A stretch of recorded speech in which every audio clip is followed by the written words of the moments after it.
Viewers, আসসালামু আলাইকুম। কেমন আছো সবাই? গরমের তাপমাত্রা কমে গেছে, আশা করি সবাই ভালো আছো। অনেকটাই আমাদের ঝিনাইদহতে তো গরমের তাপমাত্রা অনেকটাই কমে গেছে, এখন খুব শান্তি লাগে। এই 2-3 দিন ধরে ঝড় বৃষ্টি হচ্ছে, 2 দিন ধরে খুবই ভালো লাগছে। এখন আবহাওয়াটা, গরমের তাপমাত্রা অনেকটাই কমে এসেছে। এখন রান্নাঘরে আসলেও খুব শান্তি মনে হয়। আমি আজকে তোমাদেরকে তেলাপিয়া মাছ দিয়ে তেলাপিয়া মাছ ভুনা করবো, পেঁয়াজ দিয়ে। পেঁয়াজ কুচি, তোমার মশলা দিয়ে, ধনিয়ার গুঁড়ো, একটু জিরা বাটা, গোটা কাঁচা মরিচ, মরিচের গুঁড়ো, হলুদের গুঁড়ো, আদা রসুন বাটা, পরিমাণ মতো লবণ দিয়ে মশলাগুলোকে ভালো মতো কষিয়ে নিয়েছি। এখন আমি এইটা আমার কষানো ভালো মতো কষাতে হবে। এইটা আমার মশলাগুলো উপরে তেল উঠে এসেছে। হ্যাঁ, আমার ভালো মতো মশলাগুলো কষানো হয়ে গেছে। এখন আমি পানি দিয়ে দেবো।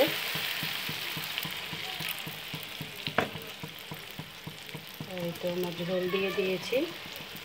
এখন আমি আমার আগে থেকে ভেজে রাখা তেলাপিয়া মাছগুলোকে ছেড়ে দেবো।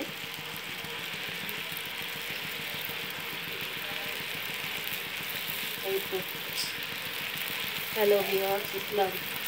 সবার যদি আমার এই ভিডিওটি ভালো লেগে থাকে অবশ্যই সাবস্ক্রাইব করবে, পাশে থাকবে।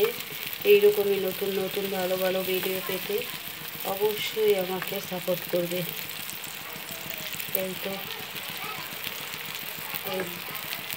একটু পরে আবার মাছগুলোকে উল্টিয়ে নিব। এই ঝোলের মধ্যে থেকে মাছগুলোকে উল্টিয়ে নিচ্ছি।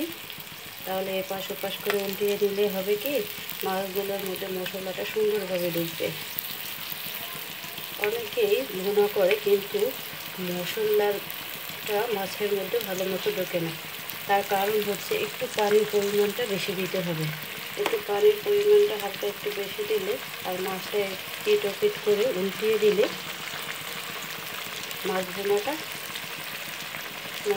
মাছের মধ্যে খুব ভালোভাবে মশলা ঢুকে যাবে। এখন সব কিছু পরিমাণ মতো দেওয়া হয়ে গেছে।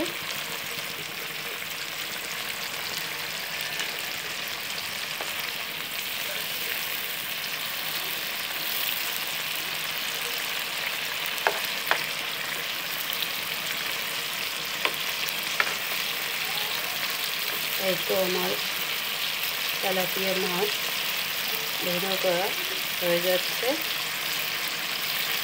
বন্ধুরা, তোমাদের কার কার তেলাপিয়া মাছ খেতে ভালো লাগে অবশ্যই আমাকে কমেন্ট করে জানাবে। আমার তো খুব ভালো লাগে তেলাপিয়া মাছের মাথাটা, আমি খুব খেতে পছন্দ করি। আমার বাচ্চারা তেলাপিয়া মাছ খায়। তেলাপিয়া মাছকে একটু পাঙ্গাস মাছ, তেলাপিয়া মাছ এগুলো বেশি করে, অন্য কাঁটাওয়ালা মাছ খেতে ওই রকমের পছন্দ করে না।